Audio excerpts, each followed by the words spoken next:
성부와 성자와 성령의 이름으로 아멘. 오늘 주님 저희들이 하고자 하는 에레미야, 또 에레미야의 애가, 또 에레미야의 비서 역할을 했던 바룩을 통해서 전해주는 하느님의 예언에 대해서, 하느님 말씀을 잘 알아듣고 특히 예루살렘 멸망과 더불어 절망 속에서도 함께 기도하면서도 희망을 약속하는 에레미야의 참다운 메시지를 저희들이 받아들일 수 있도록 은총 주시고, 또 죄악이 얼마나 우리에게 무서운 결과를 가져오는지에 대해서도, 그리고 그런 속에서도 하나님께서 구원을 저버리지 않으시고 심어주시는 희망을 저희들이 우리 부활 계절에 함께 할 수 있도록 은총 주시고, 항상 어디 언제서나 주님께 대한 성실한 신앙을 간직할 수 있도록 우리를 이끌어 주소서. 우리 주 그리스도를 통하여 비나이다. 아멘. 성부와 성자와 성령 이름으로 아멘. 안녕하셨어요? 오늘 우리가 미리 예고했던 대로 지난주에 에레미야, 또 라만티선, 그러니까 애가, 그리고 바룩의 그런 예언에 대해서 이렇게 해서 세 가지로 해서 좀 길어요. 근데 내용은 아주 간단하죠. 내용은 뭐예요? 예루살렘 멸망에 대한 예언이죠. 예루살렘의 예언에 대한 그 멸망을 백성들도 또 당시의 왕들도 안 받아들였다는 거예요. 그래서 이제 우리가 그런 걸 중심으로 해서 오늘 한번 보시오. 에레미야 예언자, 그는 연약하고 또 여성스럽고 또 비극의 예언자라고 하면서도 또 한편으로는 항상 예언자로서 물러서지 않는 강직함이 있고, 또 끝까지 하느님의 말씀에 충실한, 그래서 하냐냐라는 예언자가 오늘 등장하는데, 그 예언자가 항상 대조되는 것은 하느님의 예언자는 진실을 말한다는 거예요. 우리 예수님께서 우리 성주간 때이지만 기세등등한 바리사이들과 종교 지도자들 앞에서 웬만하면 타협하면 되잖아요. 좋은 게 좋다고. 근데 예언자는 그럴 수가 없는 거죠. 그래서 오늘 그 예언자의 삶을 이렇게 잠깐 보고 또 메시지를 우리가 함께 나누도록 합시다. 예루살렘의 폐허에서 이제 예언자 예레미야는 이제 자기의 예언을 종결합니다. 그래서 이젠 제가 방송에 나오기 때문에 아직 이런 걸 근거를 다 찾기로 했어요. 그전에 이걸 못 찾아가지고 이것도 또 누가 또 어떻게 하면 어떻게 하나 또 걱정도 했는데 웬만하면 다 찾으면 있더라고요. 그래서 제가 이렇게 잘 찾고 있다는 걸 보여드리기 위해서 이렇게 하는 거예요. 그리고 지난번에 봤던 고뇌에 찾던 에레미야 예언자, 하느님의 말씀을 전해야 되는데 현실적으로는 자기가 인간적으로 연약하고 또 미약하고 그러면서도 항상 변함없이 하느님 말씀에 충실했던 람브란트 작품이죠. 유명한 화가.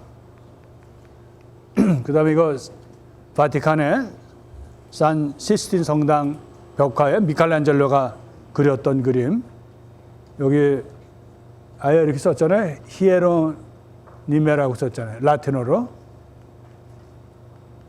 그래서 이것도 미켈란젤로가 시스틴 성당 천장에다 그렸던 그림 일부를 이렇게. 이것은 샤갈의 그림이죠.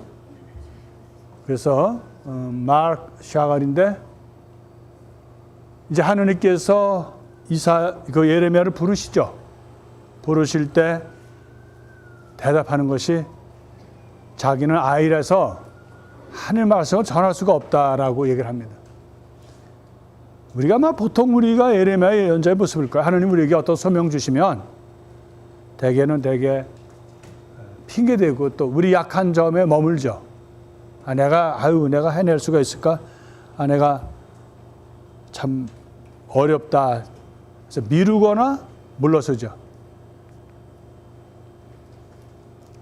그래서 하느님은 너 아이라고 하지 마라. 이제 내가 너를 이스라엘 사람들 앞에서 나의 예언자로 세우겠다라고 이야기를 하십니다. 그리고 주님께서는 당신 손을 내미셔가지고 이 샤갈이 그런 의미에서 하느님께서 천사들께 손에 입에 대시고 이제 내가 너의 입에 내 말을 담아준다. 보라 내가 오늘 민족들과 왕국들을 너에게 맡기니까 뽑고 허물고 없애고 부수며 세우고 심으려는 것이다. 이렇게 아주 강력한 예언자의 삶을 예언하고 있습니다. 1장 9절부터 10절이고 샤갈 에레미야 예언자인데 이제 고뇌에 찼지만 지난번 말씀드린 대로 예언자가 가장 내세우는 게 뭐예요? 하느님이 함께 하신다는 거예요.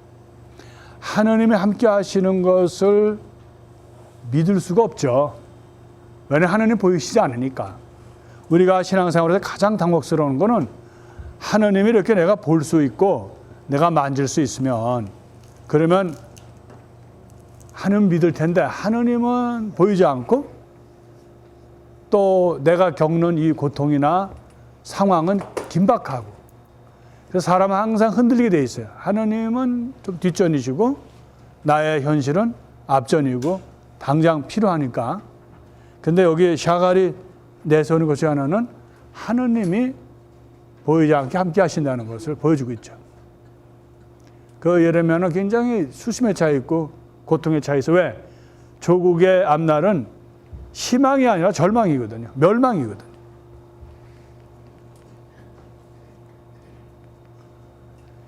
이제 예레미야를 가장 괴롭히는 것은 당시에 예루살렘을 거점으로 하고 있는 그러한 기존의 예언자들에 의해서 발 디딜 틈이 없는 거예요. 왜? 자기는 하나거든요. 이건 여러 사람들이고 제도가 되어 있고 그래서 그 치드키야 이제 멸망의 마지막을 이렇게 맞는 왕이죠. 나중에 두 눈도 뽑히죠. 바빌론에 그 사람들이 걸려가지고. 그래서 그 하나냐, 아주르의 아들인 하나냐가 주님의 집이라는 성전에서 사제들과 온 백성이 지켜보는 가운데 나에게 말했다. 만군의 주 이스라엘의 하느님께서 이렇게 말씀하십니다. 내가 바빌론 임금의 멍에를 부수기로 하였다. 두 해 안에 바빌론 임금 느부갓네살가 이곳에 가져가 바빌론으로 옮겨놓은 주님의 집 모든 기물을 내가 이곳에 다시 돌려놓겠다. 굉장히 희망적이죠. 예? 사람은요 잘 된다고 좋게 말하는 게 사실 말하기 쉬워요. 근데 이것은 멸망한다는 것은 기존사실이거든요. 예레미야 예언자가 말했다. 아무렴 주님께서 그렇게만 해주신다면 얼마나 좋겠어. 주님께서 당신이 예언한 말을 실현시키셔 주님의 집 모든 기물과 모든 유배자를 바빌론에서 이곳으로 옮겨주시기를 바라오. 그러나 이제 내가 당신의 귀와 온 백성의 귀에 전하는 이 말씀을 들어보시오. 예로부터 나와 당신 앞서 활동한 예언자들은 많은 나라와 큰 왕국들에게 전쟁과 재앙과 흑사병이 닥치리라고 예언하였어. 예언자의 그 예레미야의 변함없는 얘기는 뭐냐면 예루살렘이 멸망한다는 거예요. 그러니까 그 정치하는 왕이나 특히 그 시드키야는 안타까운 거예요. 한편으로 예언자를 믿으면서도 예언자를 죽이려고 하는 많은 그런 기존의 세력들이 두려워서, 원래 임금이라는 것은 줏대가 없잖아요. 여러분 정치하는 사람들 줏대 있다고 생각하면 큰일 잘못이에요. 정치하는 사람은 눈치를 잘 봐야 돼. 이쪽 눈치 보고 저쪽 보면서 또 그거 필요하고요. 한쪽 얘기만 들어가지고 안 되니까. 그러니까 임금인들 신하들이 막 반대하는 그 입장에서 마음으로는 에레미야를 위하면서 조금 있으면 나옵니다. 또 비밀리에 만나요. 그런데 못 따라주죠. 그때 이제 영도조하고 정치꾼하고는 다르죠. 영도자들은 결단을 내려서 진리를 따르고 올바른 걸 미리 내다보고 해야 되는데 치득히 내다보지 못했어요. 결국 신하들에 의해서 끌려다니다가 결국 나라가 망하는 거죠. 예레미야는 안타깝게도 몇 차례 임금에게 간곡히 청합니다. 또 임금하고 친해요. 근데 결국은 임금은 자기에게 불편을 하게 얘기하고 나라가 망하고 이대로 나가도 안 된다라고 하는 말을 듣기 싫었던 거예요. 그건 뭐 임금뿐만 아니라 우리도 마찬가지죠. 우리도 바른 소리 하는 사람 좋아하는 사람 누가 있어요? 말로는 말은 바르게 된다. 입은 삐뚤어져도 뭐예요? 말은 바르게 해야 된다고 놓고 입이 삐뚤어졌을 땐 삐뚤게 말해라. 이게 인간의 심리예요.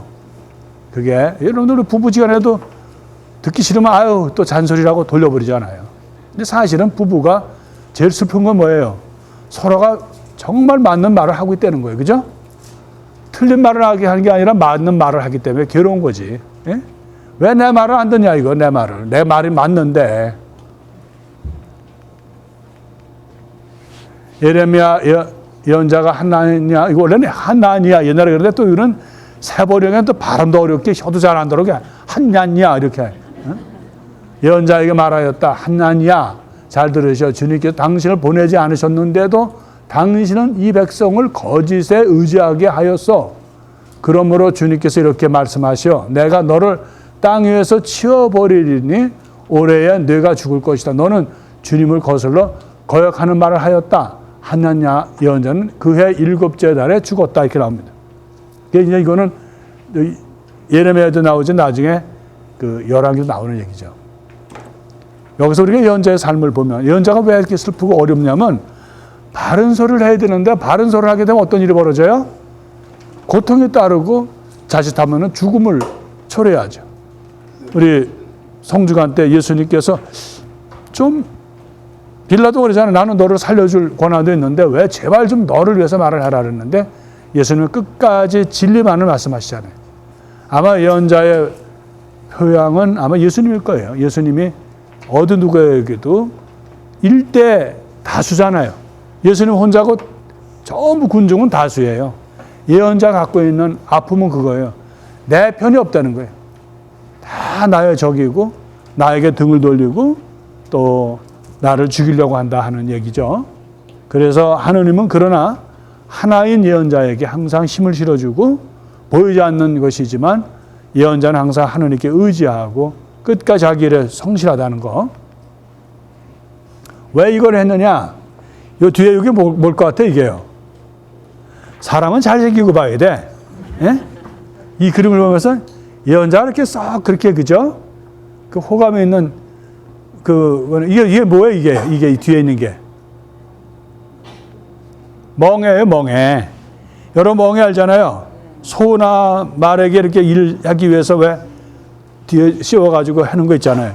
그걸 예언자 가지고 나왔어요. 예언자는 말뿐만 아니라 상징으로도 많이 얘기합니다. 암화포 같은 거 두르고 와서 다 썩은 거 와서 허리에 하고 잼뱅이를 둘러가지고 막 그 예루살렘 도시를 돌아다니잖아요. 이렇게 사람들은 미쳤냐 그러니까 이렇게 썩어서 떨어지듯이 이스라엘도 멸망할 거다라고 또 그렇게 얘기를 했어요. 말뿐만 아니라. 예. 근데 마찬가지로 하나니하고 싸울 때도 요렇게 이걸 둘러쓰고 하는, 아이고. 하나니아가 지금 이제 사람들 앞에서 창피당하는 거예요. 예레미야는. 여기 지금 뭐 있어, 이게 이거라고. 예? 이게 뭐냐면, 하느님이 주신 멍에를 우리가 받아들여야 된다 하니까 하나니아는 이걸 뺏어가지고 다 부숴버립니다. 바빌론의 멍에에서 내가 구해주겠다. 이제 멍에를 하느님께서 없애주실 거라고 했는데 멍에를 없애주시는 게 아니라 멍에를 둘러주시는 거죠. 그래서 그 이야기입니다. 하나님이 얼마나 멋있어요. 그죠? 예레미야. 성전이고 사람이 바른 소리 하고서 창피당한 일 뭐 많잖아요. 아유, 내가 그 소리만 해서 다행인데. 근데 신자는 바른 소리 해야 돼요. 이런 소리 하지만 신부한테는 본당 신부한테는 바른 소리 하지 말아요.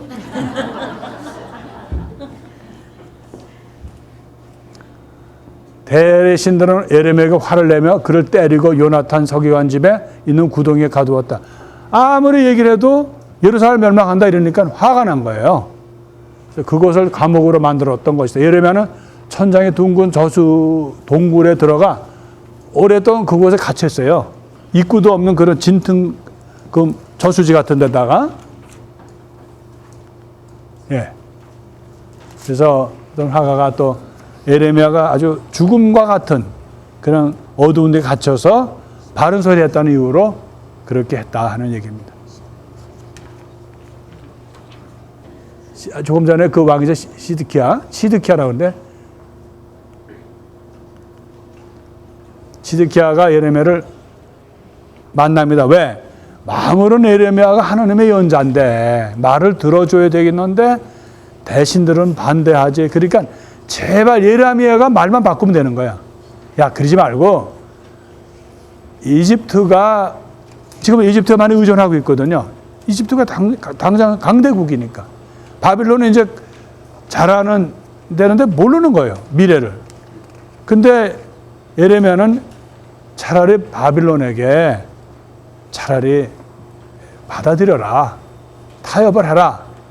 싸우지 말고. 그러니까 이집트를 믿지 말라는 거예요.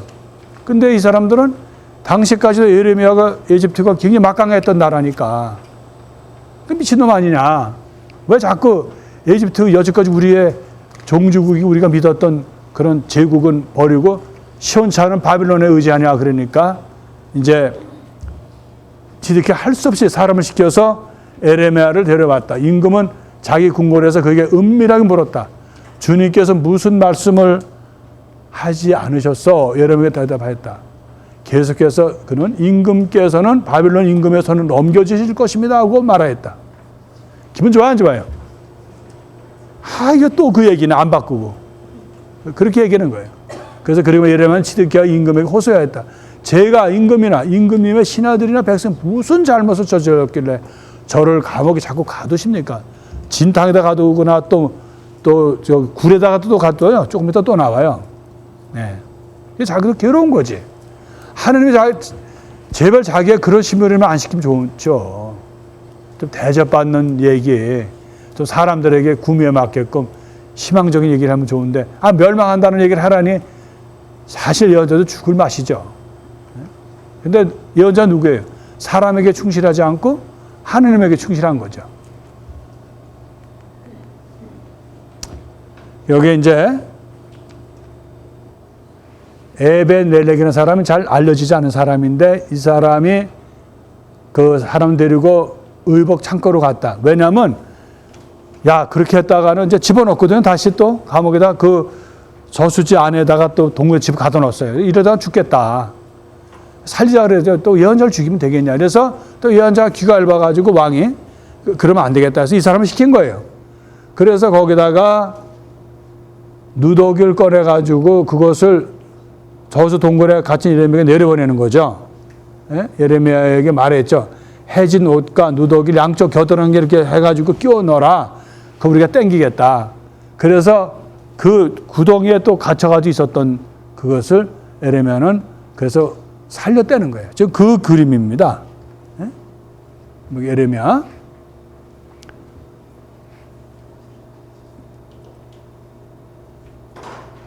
예, 여기 있네. So they drew up Jeremiah with cords. 이게 뭐예요? 노끈이잖아요. 뭐 밧줄 같은 거죠? 예. 오늘은 영어로 일부러 썼어요. 여러분 영어가 더 편하신 것 같아.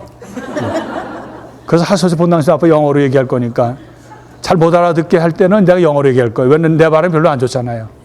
예? 그래서 우리가 587년에 결국 finally 이제 망한다는 거죠. 그래서 바빌론 이제 예루살렘 이제 결국 점령하죠. 바빌론 took 제루살렘을 했잖아요. 예? 네부카네살 아미가 그 예루살렘 성벽을 부순다는 거예요. 그것을 이제 점령한 다음에 그다음에 시드키야는 하고 그의 그 병사들은 어디래요? 도망가잖아요. 근데 심리도 못 가서 어떻게 돼요? 바빌론에서 또 잡혔잖아요. 그래가지고 그를 네부카네살 앞에 데려와가지고 킹 네부카네살은 그를 어떻게 해요? 그의 앞에서 in the front of him 그 앞에서 저기 아들을 죽이잖아요. 왕자를 죽이는 거죠. 그리고 어떻게 돼요? 더 슬픈 거는 그의 눈을 뽑아버리죠. 그리고 바벨론으로 끌려갑니다. 그렇게 예언자가 예언했는데도 안 듣는 거예요.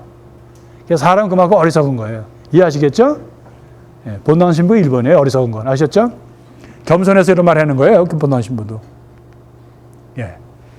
결국은 성벽이 이렇게 무너뜨리고 이제 그 바벨론 군대들이 와서 쳐들어와서 성전에 있는 거 죄다 가져가고 이제 그랬다는 걸 그림을 그린 거죠.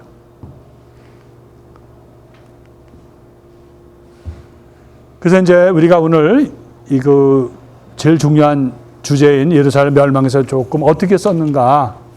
예루살렘이 점령당하였을 때 유다 임금 치드키야 제9년 열째 달에 바빌론 임금 네부갓드자네르가 모든 군대를 이끌고 와서 예루살렘을 포위하였다. 마침내 치드키야 제11년 넷째 달 그 달 9일에 도성이 뚫렸다. 바빌론 임금의 대신들이 모두 들어와 중앙대문의 자리를 잡았다. 그들은 네르갈사르, 에체르, 삼가른 느부, 랍사리스, 인, 사르스킴. 왜 어떻게 이렇게 어렵게 쓰냐 이거야. 발음하기도 어렵게. 예? 내가 저 미사 독서할 때 이런 거 읽을 때 참 마음이 아파요. 예? 우리가 그냥 우리 식으로 고치면 좋은데 개신교가 이건 앞선 것 같아. 개신교가 좀 부드럽게 해서 했어요. 근데 이번에는 공동 번역보다 더 어렵게 번역을 해놨어. 그 욕도 할 수도 없고 그냥 읽어요. 스킴, 람, 마인, 네르사르, 체르 그리고 바벨론 유다 임금 다른 모든 대신들이었다.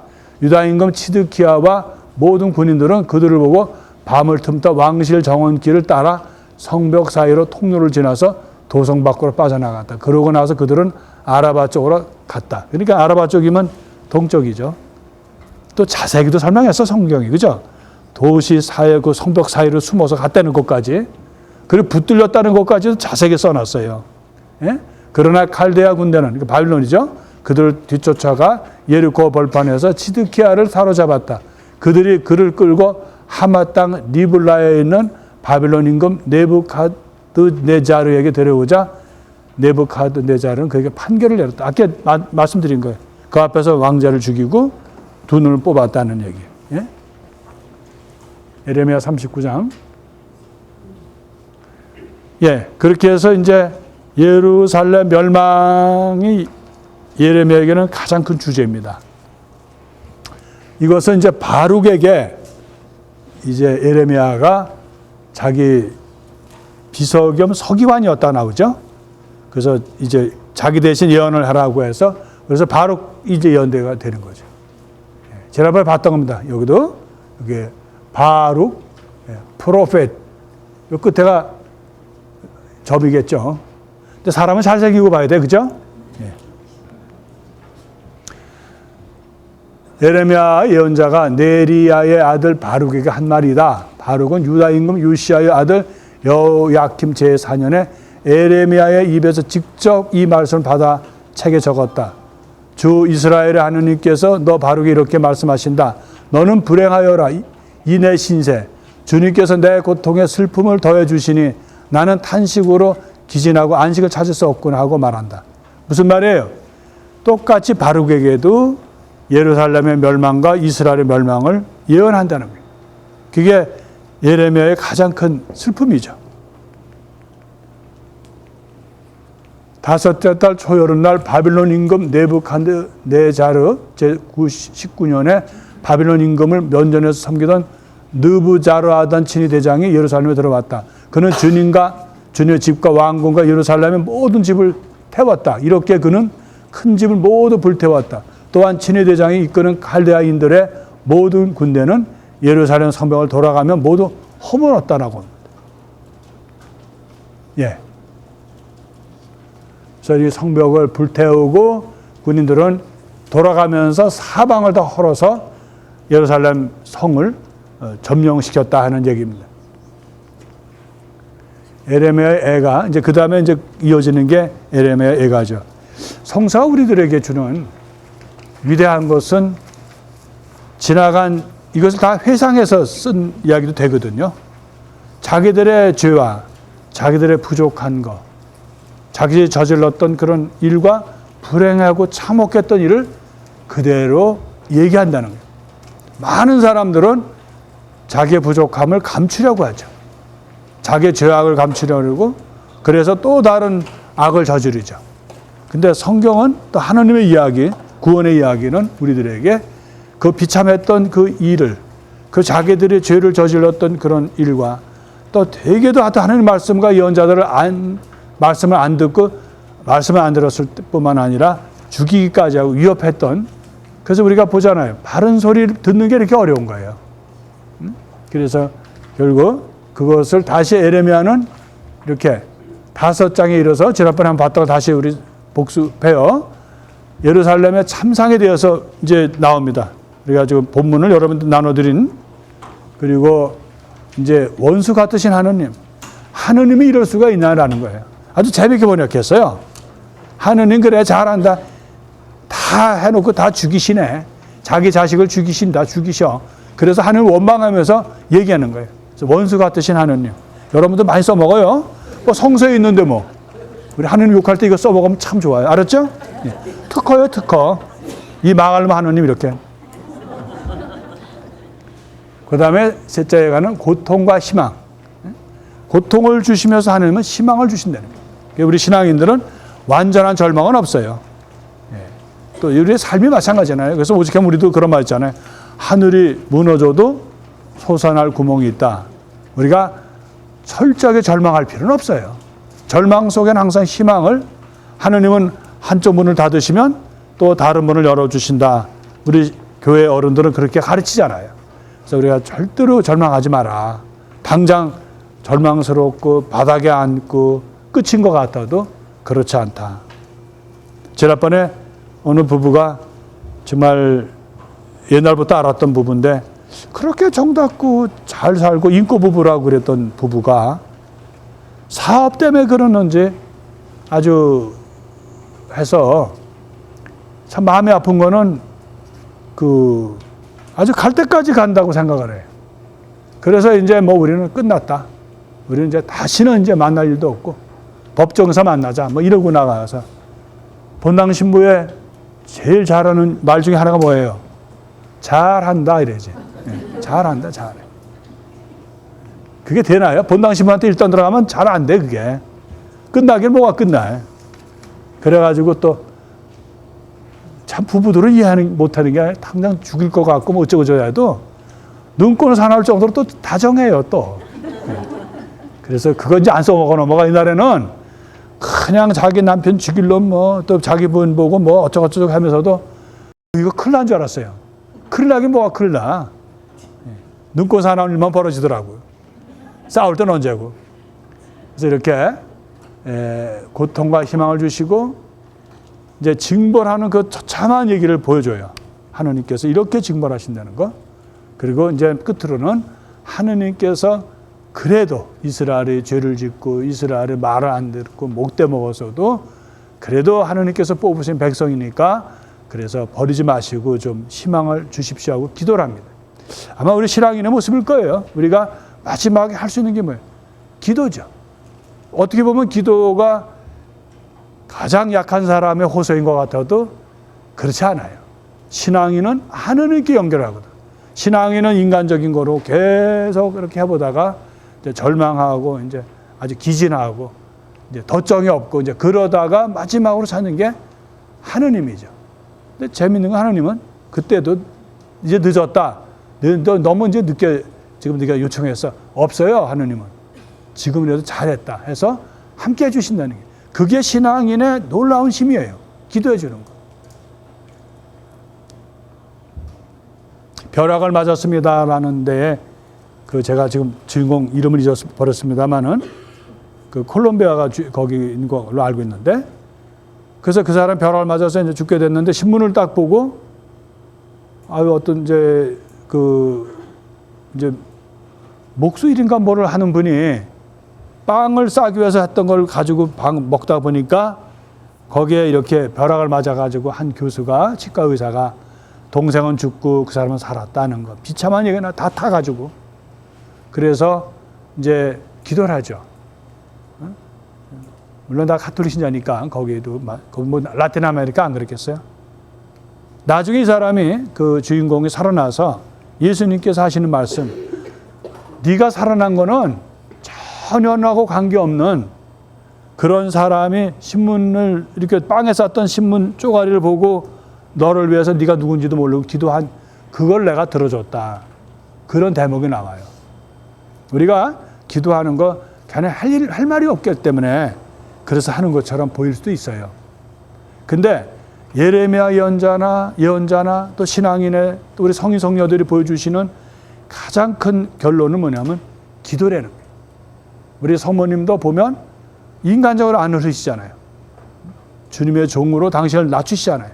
그래서 제 뜻이 아니고 당신의 뜻대로. 예수님도 우리에게 사순절과 성주간을 마감해서 우리에게 보여주시는 게 뭐예요? 가장 극도의 고통과 아픔, 예루살렘이 이런 멸망에 앞서서 기도한다는 거예요. 왜? 인간은 어떻게 갈지 모르니까. 내 한 치 앞도 모르는데 하느님은 아시잖아요. 하느님께 모든 걸 맡기시면 하느님은 이 세상에 제일 약하신 분이 하느님일 거예요. 하느님만큼 마음이 주대도 없고 마음이 약한 분도 없죠. 그죠? 그냥 벌 줄 것 같이 하고 그냥 그러시다가도 요나에서도 나오잖아요. 사라는 내가 니느베를 멸망시키겠다고 해놓고는 또 그들이 잘못했다고 그러니까 또 마음이 약해가지고 마음을 바꾸잖아요. 요나는 또 마음에 안 들잖아요. 어떻게 하느님께 줄 데 없냐? 한 번 얘기했으면 그치지 하느님이 뭘 또 바꾸고 그랬냐? 대드는 거 아니에요. 하느님이 또 요나를 또 타이르잖아요. 야, 너 그러면 안 돼 하고.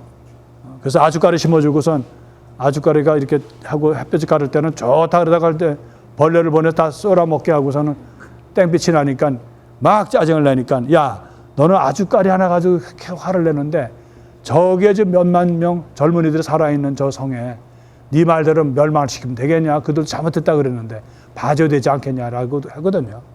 그러니까 여기 애가의 마지막에 그것은 기도인데 우리가 이제 본문을 보죠. 첫 번째는 첫째 애가 예루살렘에 참상이 되어서 예루살렘은 그렇게 이스라엘 사람들이 자랑스럽고 많은 사람들이 붐비고 정말 거룩한 도시이고 성전이 있고 그러던 도시다. 사람들로 붐비던 도성이 외로이 앉아있다. 문나라 가운데서 뛰어나던 도성이 과부처럼 되고 말았구나. 모든 지방에 여왕이 부역하는 신사가 되어버렸구나. 밤이면 울고 또 울어 뺨 위에 눈물이 그치지 않는구나. 그 모든 애인들 가운데 위로해 줄 자 하나도 없고 벗들은 모두 그를 배반하여 원수가 되었다. 해서 계속 이어집니다. 여러분들에게 드린 거는 계속 있어요. 이거 다 우리가 할 수가 없어서 제가 거기 부분만 이렇게 한 거니까 남은 여러분들이 집에 가서 한번 다시 읽어보셔요. 예. 그것도 성서를 다 갖다 놓지 않고 부분만 하셨어요. 예. 그 다음에 두 번째는 이 원수 같은 하느님. 우리가 이번에 배운 건 이거 하나예요. 하느님한테 욕하는 거. 주님께서 진노하셔 딸 시온을 먹구름으로 뒤덮으셨다. 이스라엘의 영광을 하늘에서 땅으로 내던지시고 당시 진노의 날에 당신의 발판을 기억해 주지 않으셨다. 야곱의 모든 거처를 주님께서 사정없이 쳐부수시고 딸 유다의 성체들을 당신 경로로 허무시고 나라와 그 지도자들 땅에 쓰러뜨려 욕되게 하셨다.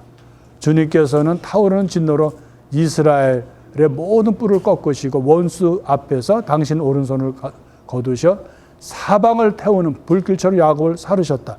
그러니까 이제 우리가 볼 때는 이 적군이 아니라 하느님은 적군을 이용해서 당신의 벌을 하신다는 얘기거든. 죽여라, 다 죽여라. 이런 뜻이에요. 그러니까 이제 악에 북차서서 이제 하느님을 원망하는 거죠. 우리 신앙생활하면서 하느님 원망하지 않는 사람이 있어요. 실망하면 하느님 원망하죠. 근데 이제는 우리가 그 라멘테이션, 애가를 배우고 얻은 결론은 이제 두려워하면서 하느님을 욕하는 게 아니라 아예 면허로 바꾸서 욕한다는 거. 그게 우리가 배우는 것 중에 하나예요. 알았죠? 이제는 아주 세련되게 욕을 하셔요. 예. 그냥 너무 욕하지 마시고. 나중에 나 혼나요. 하느님한테. 우리 교우들 어떻게 이끌었길래 이렇게 나를 사방에서 욕을 하냐 이러면서. 어떤 못된 본당심을 가르쳐줬다 이래가지고 하면 어떻게 하겠어요. 당신께서는 축제날에 사람들을 불러 모으시듯 제가 무서워하는 것들을 사방에 불러들이셨습니다. 주님 진노의 날에는 살아난 자도 도망한 자도 없습니다. 제가 애지중지하며 키운 것들을 제 원수들이 모두 전멸시켰습니다라고 하는 거예요. 비참한 것을 이렇게 말씀하시죠. 셋째 건을 우리 다 할 수는 없습니다. 이것은 고통과 희망을 준다는 거예요. 지금 하느님께서는 너무 재밌는 거는 당신의 화를 당기시고 나를 화살 관역으로 세우셨다는 거예요. 무슨 얘기예요? 화살 관역은 뭐예요? 이거 화살 쏠 때 거기다가 대는데 그 가운데 나를 세웠다는 얘기예요.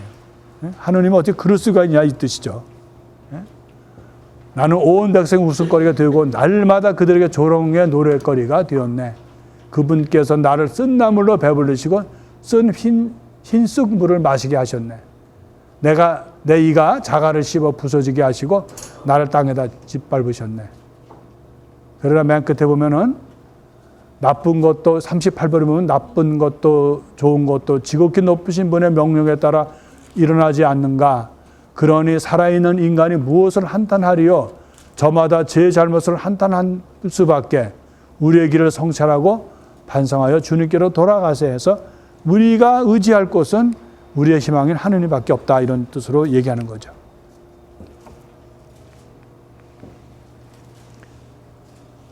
이제 이거는 아주 비참한 이제 현실을 얘기합니다. 그래서 승냥이들도 가슴을 헤쳐 제 새끼들에게 젖을 먹이건만 내 딸 백성은 사막의 타조처럼 매장하게 되어버렸구나. 타조가 그런가 봐요. 자기 새끼 알 까놓고는 저 쳐다도 안 보고 내 깔겨 놓나 봐요. 우리가 타조가 없으니 다 망정이지. 젖먹이는 목말라 혀가 입천장에 달라붙고 어린 것들은 빵을 달라고 애원하건만 그들에게 한 조각 주는 이가 없구나. 그래서 여기 인정하는 여인들의 손에 제 자식들을 이게 참 비참한 거예요. 자기 자식을 삶았다는 얘기에 비참하지 않아요? 내 딸 백성이 파멸할 때 자식들이 어미들의 양식이 되었구나. 딸 시원아 내 죄벌은 끝났다. 그분께서 너를 다시는 유배 보내지 않으시리라. 딸 에돔아 그분께서 너의 죄를 벌하시리라. 너의 죄악을 드러내시리라. 여기서 이상하게 도시는 여성으로 비유를 해요. 딸, 또 아가씨. 그래서 이것을 인위죠. 인간처럼 하는 거죠. 성벽이 무슨 사람이 아니잖아. 숨쉬는 게 아니어서 사람 의인화하지는 않는데 여기서는 의인화, 사람처럼 한다는 거예요. 사람 중에서도 아주 귀여운 자기 딸로. 그래서 되게 시온의 딸, 예루살렘의 딸, 또 여기는 에돔까지의 딸이라고 한 얘기는 그 지역에 있는 모든 것이 다 딸처럼 정말 소중하고 귀여운 그런 성벽들이 다 무너졌다 하는 얘기를 비유적으로 얘기하는 겁니다. 갈수록 많아지네요. 그죠? 예. 그걸 갈수록 태산이라는 거예요. 예. 다섯째 애가는 애원의 기도를 하는 거죠. 주님은 이제 기억해 달라는 거예요. 저희가 어찌 되었는지를 바라다 보소서. 저희의 치욕을, 저희의 상속의 땅은 외국인들에 넘어가고 저희의 가옥들은 이방인들에게 넘어갔으며 저희는 아비 없는 고아들이 되고 저희의 어미는 과부가 되었습니다. 저들의 손에 고관들이 매달려 죽고 원로들은 업신여김을 당하였습니다. 젊은이들은 맷돌을 돌리고 아이들은 나무집 밑에서 시비 비틀거리며 원로들은 더 이상 성문에 있지 않고 젊은이들은 수금에서 손을 떼었습니다. 저희 마음에서 기쁨이 사라지고 춤은 통곡으로 바꾸었으며 저희 머리에서는 멸루관이 떨어졌습니다. 오해통합니다. 저희가 죄를 지었으니 이 때문에 저희의 마음은 괴롭고 이런 것들 때문에 저의 눈은 어두워졌습니다. 해서 이제 비참한 얘기를 해주고 또 하느님께서 그 비참을 용서해 주실 것이라는 희망으로 지금 얘기를 합니다.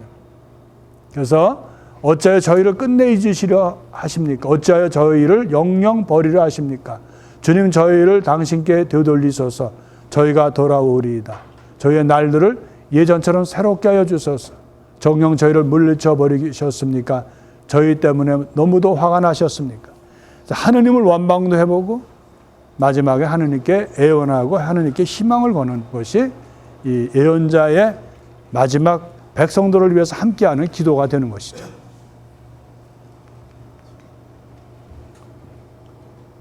이걸 왜 넣는지 아세요?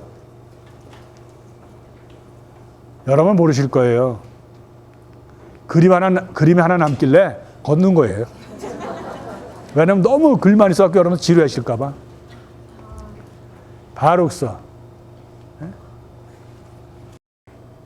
서문에 이렇게 되어 있죠. 이 책에 기록된 말씀은 바룩이 바벨론에서 쓴 것이다. 바룩은 네리야의 아들이다. 네리야는 마흐세야의 아들이고 마흐세야는 치드키야의 아들이며 치드키야는 하사디아의 아들이고 하사디아는 힐케의 아들이다.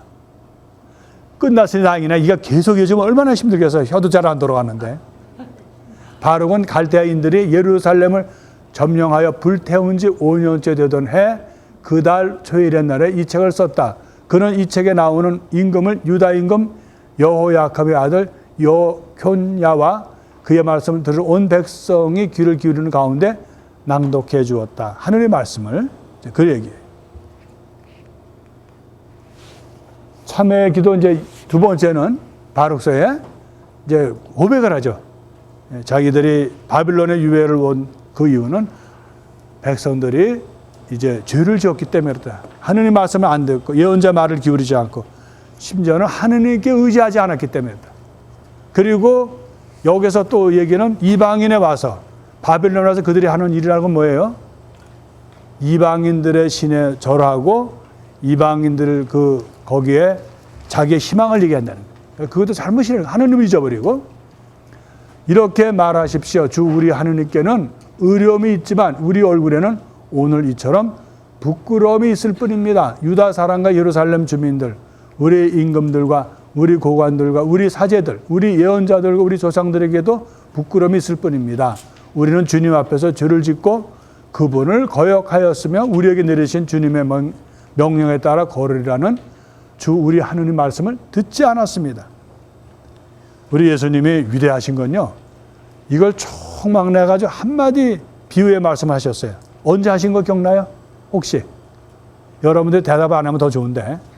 난 대답을 하면 할 게 없는데. 포도밭 비유가 나오잖아요. 예? 어느 사람이 포도밭을 줬다. 그래서 이제 포도밭 소작인들에게 주고, 그리고 먼 길을 떠났는데, 포도철이 되어서 어떻게 돼요? 그 종들을 보내가지고, 이제 그 포도 수확 중에서 얼마를 좀 도지를 내는 걸 받아가지고 오라 그랬는데, 그 소작인들이 받아왔어요? 아, 참, 가서 종들이 받아왔어요? 소작인들에게?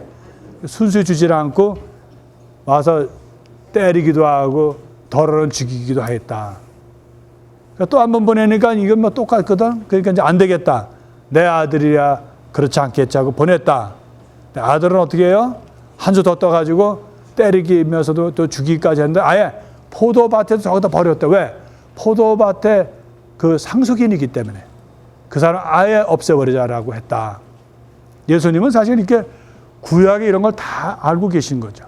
그래서 이것을 한마디 말씀을 하신 거예요. 그래서 그 종들은 역대로 계속해서 하느님께서 이스라엘 백성들에게 당신이 이제 다 베풀어 주신 거 아니에요? 포도밭처럼 당신의 도지를 받아오는 것처럼 당신에게 좀 감사하고 시나이 산에서 사막에서 해줬던 일들을 잊어버리지 말고 이방인 신들에게 넘어가지 말고 또 악을 또 저버리지 말고 정의를 실천하라고 했는데 이건 거꾸로니까 그래서 나중에 자기 아들을 보냈다. 그러니까 이 이스라엘 역사를 총망라하시고 예수님 당신 안에서 그것을 완성시키고 성취시키는 거예요. 그래서 그 포도밭의 비유 하나가 바로 이 예레미야 예언자의 이런 얘기에 총망라의 결론을 얘기하는 것 같아서 이거는 바룩서는 그걸로 끝나요. 근데 그것을 마무리 지시는 것은 사실 예수님이시거든요. 그래서 우리가 구약 공부를 잘 해야 신약 성서를 잘 이해할 수 있습니다. 여러분 신약 성서만 가지고 이해하면 다 못해요. 기도. 그래서 이제 당신의 분노를 저희에게 거두어 주소서. 당신께서 저희를 민족들 사이로 흩으셔 저희가 적은 수만 살아남았기 때문입니다. 주님 저희의 기도와 간구를 들어주소서. 당신을 위하여 저희를 구원하시고 저희를 유배시킨 자들 앞에서 저희 은총을 내려주소서. 그래야 온 세상에 당신께서 주 저희 하느님이시라는 것과 이스라엘과 그 민족이 당신 이름으로 불린다는 것을 알게 해 주소서. 주님 당신의 거룩한 집에서 저희를 굽어보시고 생각해 주소서. 주님 귀를 기울여 들어주소서. 이거 우리가 듣다 보면 시편 기도와 같은 내용이에요. 시편의 많은 내용이 이런 기도예요. 하나님, 내가 그런 위험의 골짜기에서 지금 다급하고 힘든 이런 가운데서 제 기도를 좀 외면하지 말고 이렇게 못 들은 척하지 마시고 좀 잘 들어달라는 이스라엘 사람들의 그 신앙의 근본적인 그런 패턴이에요. 근데 우리 신앙인들도 그걸 배워야 돼요. 우리 신앙인들은 정말 항상 흔들리지 않는 신앙은 하나님께, 우리가 물가에 심어진 나무가 어떤 가뭄에도 절대로 그거에 영향을 받지 않고 뿌리를 튼튼하게 하고 또 꽃을 피우고 그 과일을 많이 나게 하고 또 모든 것을 정말 좋은 것으로 이렇게 이끌어 가듯이 신앙인은 왜 가뭄이 없겠어요? 살다 보면. 왜 바람이 없겠어요? 그래도 신앙인은 기도하는 사람들이, 아무리 힘들고 어려워도 실망하지 않는 사람들이 신앙인이에요. 우리 인간이기 때문에 때로는 한치 앞을 못 보기 때문에 두렵고 또 때로는 당황하고 때로는 또 혼란스러워하지만, 그러나 신앙인은 다행히도 하느님이 계신다는 거예요. 박완서라는 그분이 자기가 신앙인을 이제 카톨릭 신앙 갖기 전에 아들이 죽었어요. 자기 남편도 죽고 얼마 있어 아들이 죽었어요.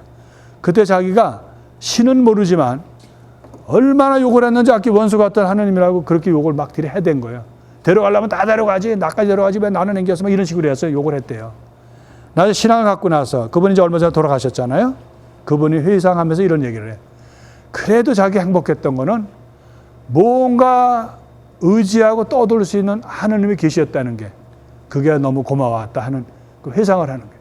우리가 만일 인간적으로만 그러면은 또 많은 사람 불행하잖아요. 하느님 모르는 사람들은 인간적인 것으로 끝나니까 절망을 하죠. 절망으로 끝난 사람 많습니다.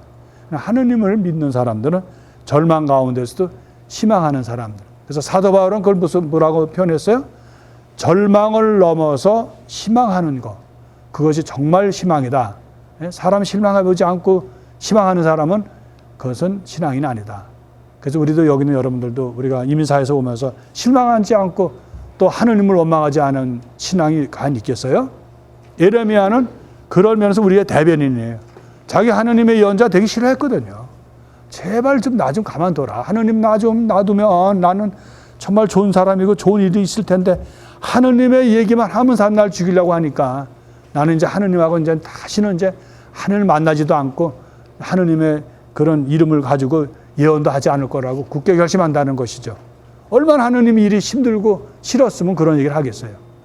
고백하잖아요. 그래도 하느님이 내 안에 이렇게 뼈 안에 심어준 사랑 때문에, 하느님 사랑 때문에 내가 또다시 힘을 얻고 하느님 말씀을 전한다 하는 예언자의 이런 고백이 있어요. 그러니까 우리가 오늘 여기서 배울 수 있는 것은 하느님께서 항상 우리에게 절망 주고 어려움이 있지만 그걸로 안 끝나는 거. 하느님이 못하신 일이 딱 하나가 있다는데 여러분 아셔요? 들어보셨어요? 하느님이 못하시는 거 하나. 그건 여러분 알면 안 돼요. 저만 알고 있거든요. 하느님은 당신에게 희망을 주는 사람들에게 희망을 거는, 하느님께 희망을 거는 사람에게 실망을 못 준다. 그게 하느님 못하시는 일이다. 그렇게 나와요. 내가 독일에 있을 때 배웠어요. 근데 맞는 얘기인 것 같아요. 하느님은 다 하시는데 당신을 붙잡고 당신에게 희망을 걸고 당신에게 푸념을 하고 원망을 하더라도 그 사람에게 실망을 못 준다는 거예요. 사람은 주죠. 사람은 어떻게 할 수가 없으니까 주죠. 예, 지혜에 관한 명상 공거 이건 그냥 넘어가겠습니다. 너무 시간이 많이 가네요. 하느님께서만이 지혜가 있다. 지혜 문학 우리가 할 때 또 배울 거예요. 예? 가까울 수 없는 지혜. 누가 지혜롭다고 하겠느냐? 하느님 빼고. 하느님께 섭리하시는 천상 이런 모든 만상에 하느님 지혜가 없는 게 뭐가 있겠으며 그 안에서 하느님의 지혜를 따라갈 사람이 누가 있겠냐 하는 그 얘기를 하는 겁니다. 예루살렘에 위한 곤과 유대들이 보는 곤고가 있습니다. 하느님은 항상 용기를 주십니다. 아무리 진탕에 넘어지고 그리고 희망이 없는 것 같아도 희망을 주시는 하나님이다 하는 거. 예루살렘에 대한 위로를 바룩서에서 마감함삽니다. 용기를 내어라 예루살렘아, 너에게 이름을 지어 주신 분께서 너를 위로하시리라. 너를 괴롭히고 네가 쓰러지는 것을 기뻐하던 자들을 불행하다. 네 아이들을 종으로 삼은 성읍들은 불행하다. 네 아들들을 잡아둔 성읍도 불행하다.